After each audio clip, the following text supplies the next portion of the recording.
So these are some notes regarding setup and operations. So the register should always be left plugged in or it will lose its tax programming. This is the area in front of the checkout here. This should always be high value items that we can keep a close eye on for shoplifting, theft, etc. I think these zeolites can maybe go in another showcase perhaps. So when it comes to organizing rocks on a shelf, I think it's better to put them closer together and you can sort of work with the negative space in between them like that. This is a little scattered where the negative space kind of takes over, as well as the rocks in the back, they're not going to be seen. So we want to bring all those forward so someone standing up will see all those, and not very much going on in the back part of the shelf there. This is the checkout countertop display, the rear one. These definitely go on the table. Anything costume jewelry or cheap definitely doesn't need to go in this case. These are probably just stored there, but all these rocks, etc. Generally things behind glass are harder to see and won't sell. So for the most part, we only want to put things behind the glass that need to be behind the glass. These are the crystal pendants. Those can definitely go in a showcase or even the table, a lot of them. Same for these. As beautiful as this wicker kind of display is, two things about this photo. One is that the petrified wood is hard to see on this background. So when we're displaying things, we want to be aware of like contrast. We want to have some contrast between the background and the object we're trying to sell. But in general, I think we have enough rocks up there now that we're going to try to simplify most of it, and these sort of large spacious displays will probably be replaced by trays like that. This kind of thing can go on a stand, maybe in the back of the curvy shelf somewhere to save space. This is a lot of space here obviously, but these can definitely be displayed on a stand vertically from above, and we'll open this space up for other items. I love the name tags, the callouts for the stone qualities, etc., etc. And we should definitely work on printout of all the different stone qualities. But in this particular case, this howlite, this is more a tourist souvenir for someone who wants something that looks like turquoise but doesn't cost $20 or $30. And I don't think people who are looking for stone qualities are buying this. So in this situation, this is probably not the best fit, and we'll probably just not label those. If anyone asks if this is turquoise, of course you say, well, it's howlite. These are the scarves.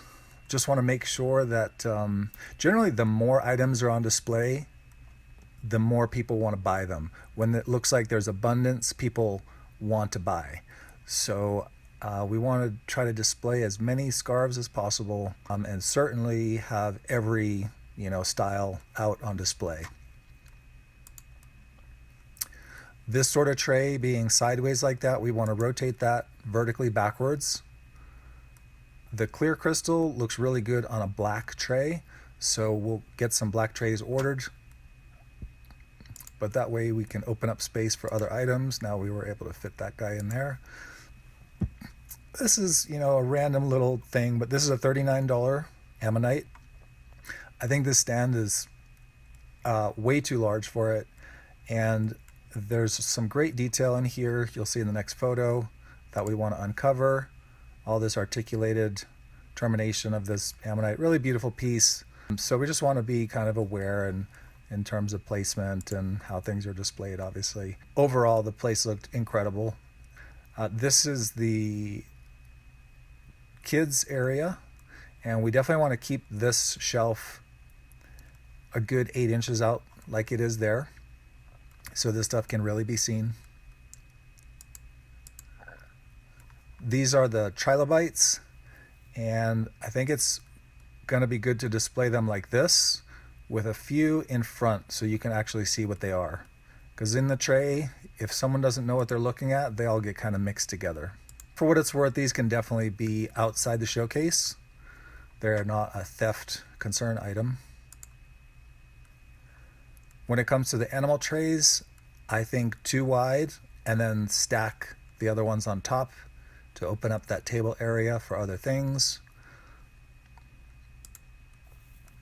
This is a corner of the curvy showcase shelving system, and I notice things always kind of, there's like a dead corner that people don't notice items back here. So definitely don't put anything, you know, of high value back here, or like a single piece, because they tend to get lost and not sell.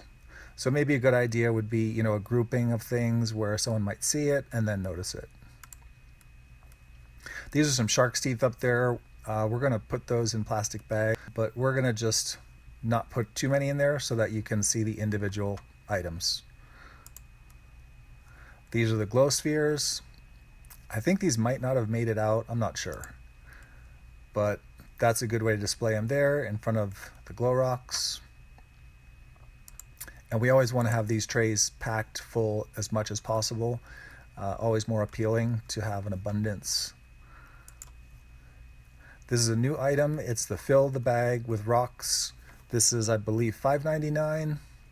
And we do have to keep a close eye on this. It's right in front of the checkout, but between the tables. And people like to wander around and put other things in there. So we have to actually pour out each bag and keep an eye on people when they're filling them, and just make a mental note to not let things slip out through the door in those bags. These look great. I would go ahead and display them. There's no need to have these guys unseen. I would just spread them around the room wherever they look nice, and the more places they are, the more likely they'll be seen and purchased. This sort of stuff we're not shipping, so I don't think there's any point to having this kind of stuff around, sort of in the way probably. Again, when it comes to displaying, I feel like this has kind of a scattered look to it, and it just, you know, I think it works better like this, where they're a little bit closer together. If there's plenty of time, you can organize them by color, whatever. But the idea is this look back here, these are not going to be seen by anyone unless they're really crouching down and looking in the back. So I'd go ahead and just move everything forward. And back here you can put like back stock. Like there's 4 of these, so maybe if this shelf was tight, we could put a couple of those in the back, for example. Again, with the smoky quartz here, we want to bring those forward because these are not going to be seen back there for the most part. And again, it's like, I think the negative space works against us there, where when you bring them up and you place them closer together, I think it becomes more interesting. This is new Madagascar material. These are going to be priced at $100 a kilo. So these can be priced at some point, not urgent. There's also a tray that's $120 a kilo. So we want to make sure that those do not get mixed. These guys are already priced. So when it comes to shelf space, I think any one item does not deserve more than, say, 8 inches or 12 inches of shelf space. So now this may have been, you know, that there wasn't enough things to display. Is this sort of thing could be grouped into a section 8 inches wide, 12 inches wide, going straight back, and, you know, very close together, etc. And again, this sort of thing, I think it's better, you know, there can be a few around the room, like maybe 5 or 6 if they look nice in another showcase, sure, no worries. But we don't want to have this kind of stuff spread everywhere. It's just too confusing, and if someone wants to choose something, it's better for them if it's all in one area. They can pick out their favorite and they can work quickly and get back on the train. This is the rear checkout counter showcase. You know, this stuff could probably go at the base of the curvy shelf. This walk that line thing, if that's still there, that is from Shelby. You know, all this stuff, I think it's temporary storage, but this definitely doesn't need to be way back there, never going to be seen. Here's a good way to display things that are similar but slightly different from each other. So these guys, we can just put them all in a row here. You know, I think 5 or 6 is a good amount to choose from. And then there's some back stock underneath in the back part of the shelf there. These are great for displaying rocks, etc., in a compact way. Typically, I will dampen a paper towel and go through and clean, you know, 6 of these or 8 of these at a time. This is another great, more compact display. This is about 6 inches by 4 inches. These look nice with a paper lining in the bottom. The easiest way to do that is to take a piece of paper, sheet of paper, line it up, give yourself a 1/4 inch on those 2 edges, and then just fold this over the edge. So no measuring, no marking, just fold it over the edge and then cut along that line. And then when you flip the box back over, this will fit perfectly inside. And I wouldn't put those edges up. I would cut it right there so it's just the bottom. These emeralds were on the table here in a good spot in front of checkout, but those should definitely be in the showcase. And they're hard to see here because you're looking down on that and no one's going to know that that's emerald. So better to be at eye level so they can be seen. This was in front of checkout, kind of random smattering of stuff. I tried to organize the boxes a little bit better, but generally, for example, glass needs its own area and box away from the other stones because glass is so bright and saturated, and so the luster is so high, it really makes the other rocks around it pale by comparison. So keep all the glass in one area and away from the other stones. For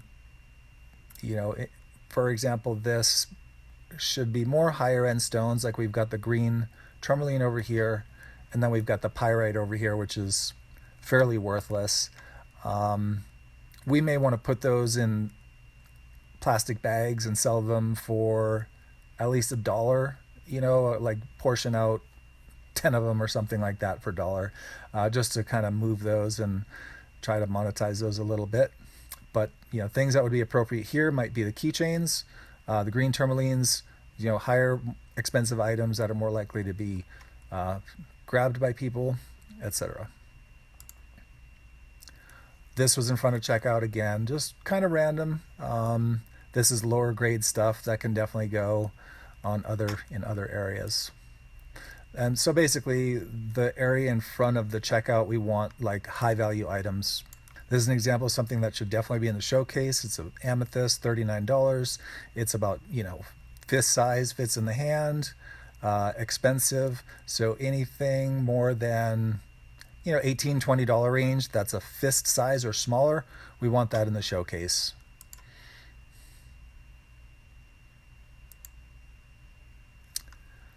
Here's a way to condense items. There's a bit of a trade-off here. Like these look better when you can see them individually. They kind of stand out. But if we're trying to make room for more items, we can also put them in a smaller box here, stack them up. I think these show up fairly well individually because they have so much sparkle. So that's a good way to save on space, create more display area. This is just a note that there are a bunch of magnets under the kids section. And so we want to keep those plenished and piled high. They will always sell better. For example, this, I think we need to order, and it's the higher those can be piled, so almost to where they're tipping over, that really sells them quickly. Here's some pyrite, can easily go into a smaller box, open up some area for other items.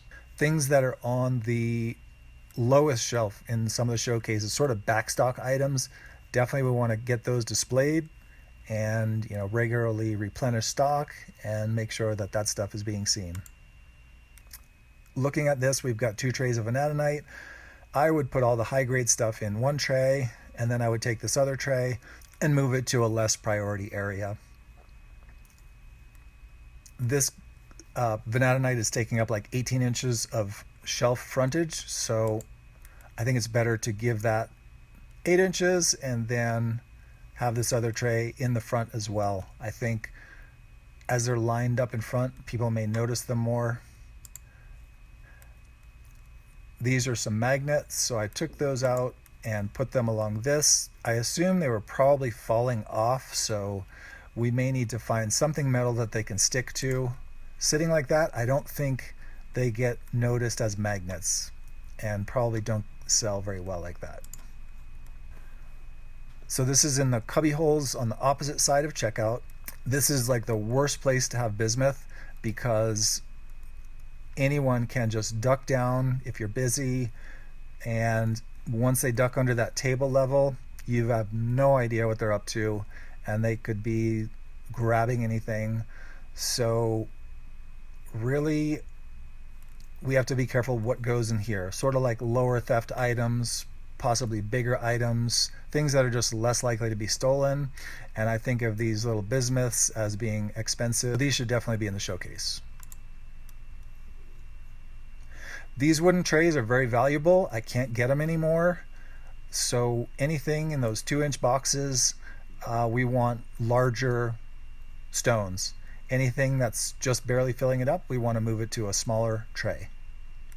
Again, these stones are tiny, so perhaps we should consider how to get rid of those by putting them in a bag and selling them for $1 or something like that.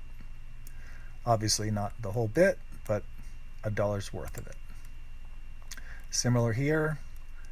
I believe that I have done so already with most of that. This is the tiny blue scale. Scales are calibrated, they're very delicate, so to speak.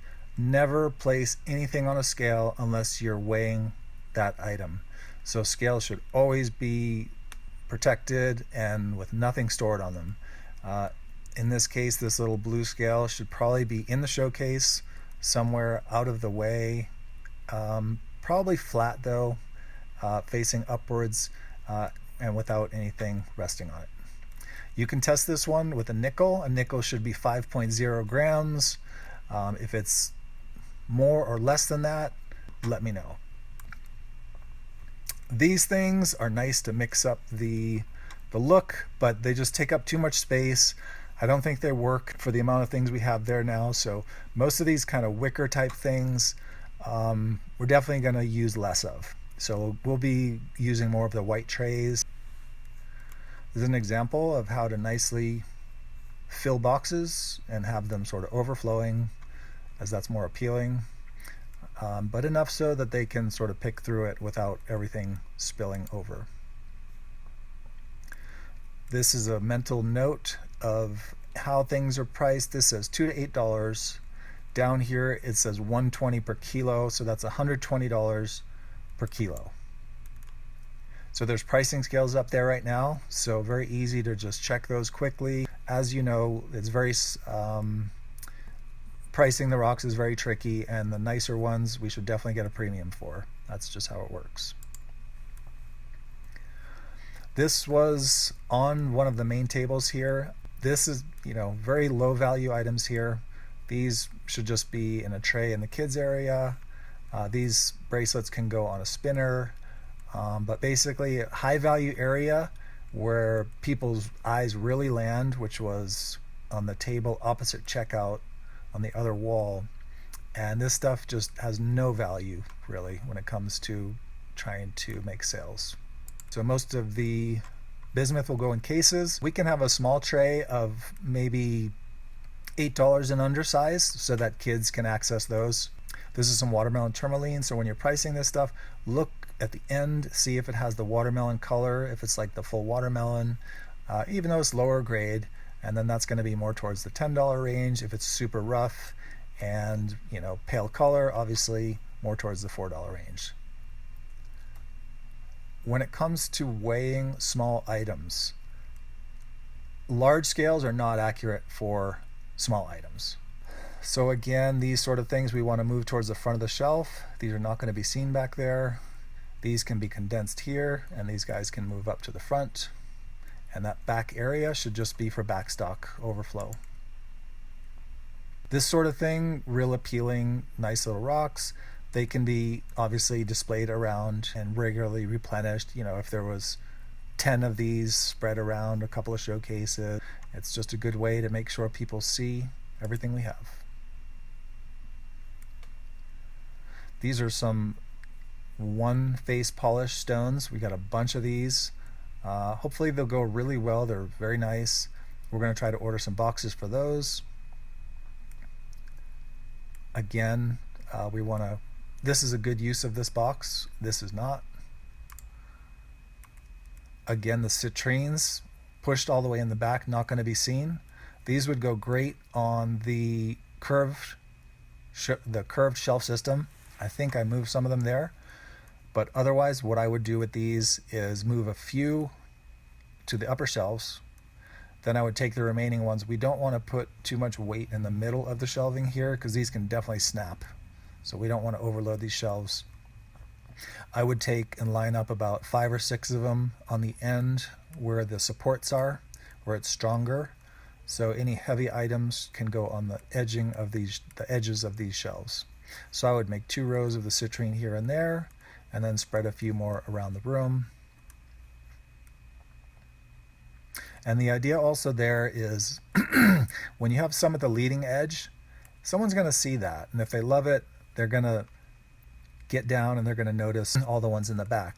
But if they're all in the back, then they're not going to notice them at all.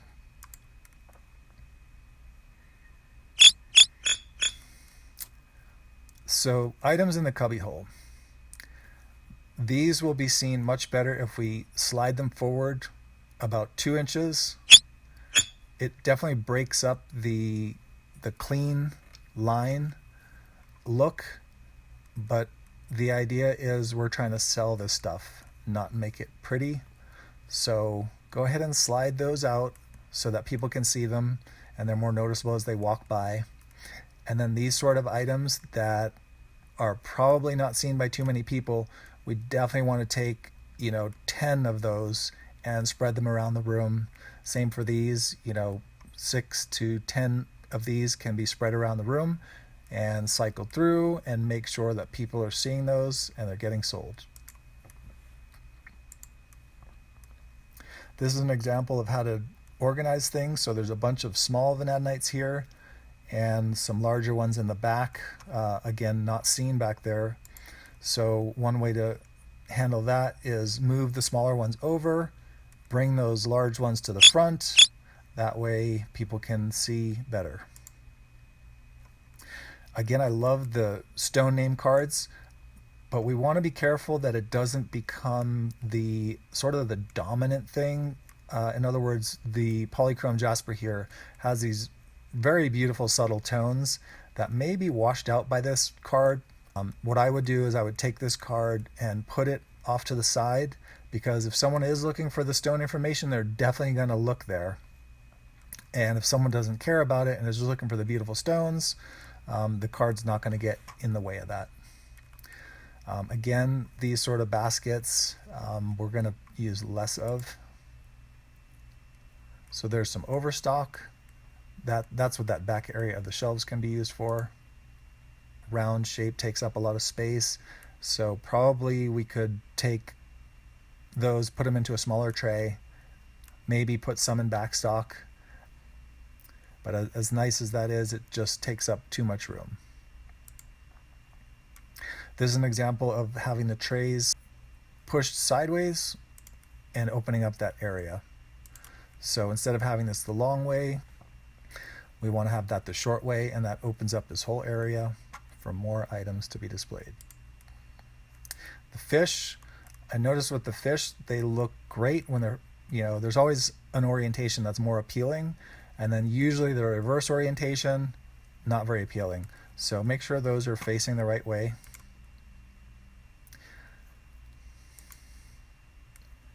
These are the one face polished stones and the mixed stones. What I've done is price these individually on the plastic. So these have to be hidden from customers because they'll tear into it and everything will be lost. So until these can get individually priced with a little tiny white label on the corner there, the smaller jewelry size tags. So hide those until they can get priced.